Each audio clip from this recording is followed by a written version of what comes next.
ओम नमः शिवाय। आज हम शिव पुराण से शिव जी के दुर्वासा अवतार तथा हनुमत अवतार का वर्णन देखेंगे।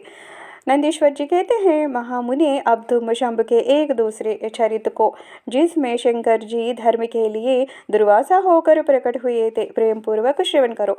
अनसुईया के पति ब्रह्मवेत्ता तपस्वी अत्रि ने ब्रह्मा जी के निर्देशानुसार पत्नी सहित वृक्ष खुल पर्वत पर जाकर पुत्र कामना से घोर तप किया था। उनके तप से प्रसन्न होकर ब्रह्मा, विष्णु और महेश्वर तीनों उनके आश्रम पर गए थे। उन्होंने कहा कि हम तीनों संसार के ईश्वर हैं। हमारे अंश से तुम्हारे 3 पुत्र होंगे, जो त्रैलोकी में माता पिता का यश बढ़ाने वाले होंगे। यो कहकर वे चले गए थे। ब्रह्मा जी के अंश से चंद्रमा हुए थे, जो देवताओं के समुद्र में डाले जाने पर समुद्र से प्रकट हुए थे। विष्णु के अंश से श्रेष्ठ संन्यास पद्धति को प्रचलित करने वाले दत्त उत्पन्न हुए और रुद्र के अंश से मुनिवर दुर्वासा ने जन्म लिया। इन दुर्वासा ने महाराज अम्बरीश की परीक्षा की थी। जब सुदर्शन चक्र ने इनका पीछा किया, तब शिव जी के आदेश से अम्बरीश के द्वारा प्रार्थना करने पर चक्र शांत हुआ था। इन्होंने भगवान राम की परीक्षा की। काल ने मुनि का वेश धारण करके श्री राम के साथ यह शर्त की थी कि मेरे साथ बात करते समय श्री राम के पास कोई न आए, जो आएगा उसका निर्वासन कर दिया जाएगा। दुर्वासा जी ने हट करके लक्ष्मण को भेजा।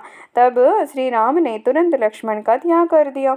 इन्होंने भगवान श्री कृष्ण की परीक्षा की और उनके श्री रुक्मिणी सहित रथ में जोता। इस प्रकार दुर्वासा मुनि ने अनेक विचित्र चरित्र किए थे। मुनि, अब इसके बाद तुम हनुमान जी का चरित्र श्रवण करो। हनुमत रूप से शिव जी ने बड़ी उत्तम लीलाएं की हैं। विप्रवर, इसी रूप से महेश्वर ने भगवान राम का परम हित किया था।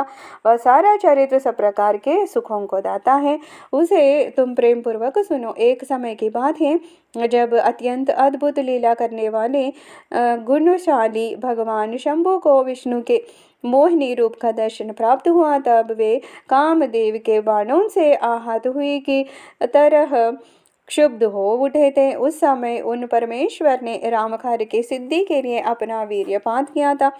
तब सप्तर्षियों ने उस वीर्य को पत्र पुटक में स्थापित कर लिया था, क्योंकि शिवजी ने ही राम कार्य के लिए आदरपूर्वक उनके मन में प्रेरणा की थी। तत्पश्चात उन महर्षियों ने शंभु के उस वीर्य को राम कार्य की सिद्धि के लिए गौतम कन्या अंजनी में खान के रास्ते स्थापित कर दिया था।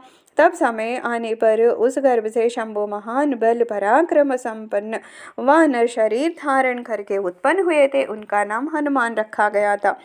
महाबली कपीश्वर हनुमान जब शिशु ही थे, उसी समय उदय होते हुए सूर्यबिंब को छोटा सा फल समझकर तुरंत ही निगल गए थे।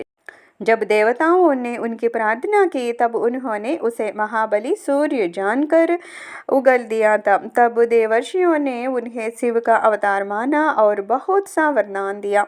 तदनंतर हनुमान अत्यंत हर्षित होकर अपने माता के पास गए थे और उन्होंने यह सारा वृत्तांत आदर पूर्वक का सुनाया।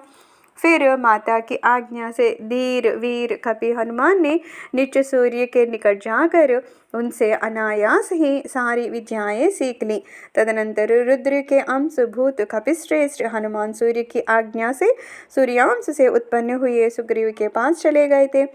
इसके लिए उन्हें अपनी माता से भी अनुज्ञा मिल चुकी थी। तदनंतर नंदीश्वर ने भगवान राम का संपूर्ण चरित्र संक्षेप में वर्णन करके कहा, मुने, इस प्रकार कपिश्रेष्ठ हनुमान ने सब तरह से श्री राम का कार्य पूरा किया। नाना प्रकार की लीलाएं की, असुरों का मानमर्दन किया, भूतल पर राम भक्ति की स्थापना की और स्वयं भक्ताग्रगण्य होकर सीताराम को सुख प्रदान किया। वे रुद्रावतार ऐश्वर्यशाली हनुमान लक्ष्मण के प्राणदाता, संपूर्ण देवताओं के गर्वहारी और भक्तों का उद्धार करने वाले हैं। महावीर हनुमान सदा राम कार्यों में तत्पर रहने वाले, लोक में रामदूत नाम से विख्यात दैत्यों के संहारक और भक्त वत्सल हैं। तात इस प्रकार मैंने हनुमान जी का श्रेष्ठ चरित्र, जो धन, कीर्ति और आयु का वर्धक तथा संपूर्ण अभीष्ट फलों का दाता है, तुमसे वर्णन कर दिया। जो मनुष्य इस चरित्र को भक्तिपूर्वक सुनता है अथवा समाहित चित्त से दूसरों को सुनाता है, वह इस लोक में संपूर्ण भोगों को भोग कर अंत में परम मोक्ष को प्राप्त कर लेता है। सर्वं श्री शिवचरणारविंदार्पणमस्तु।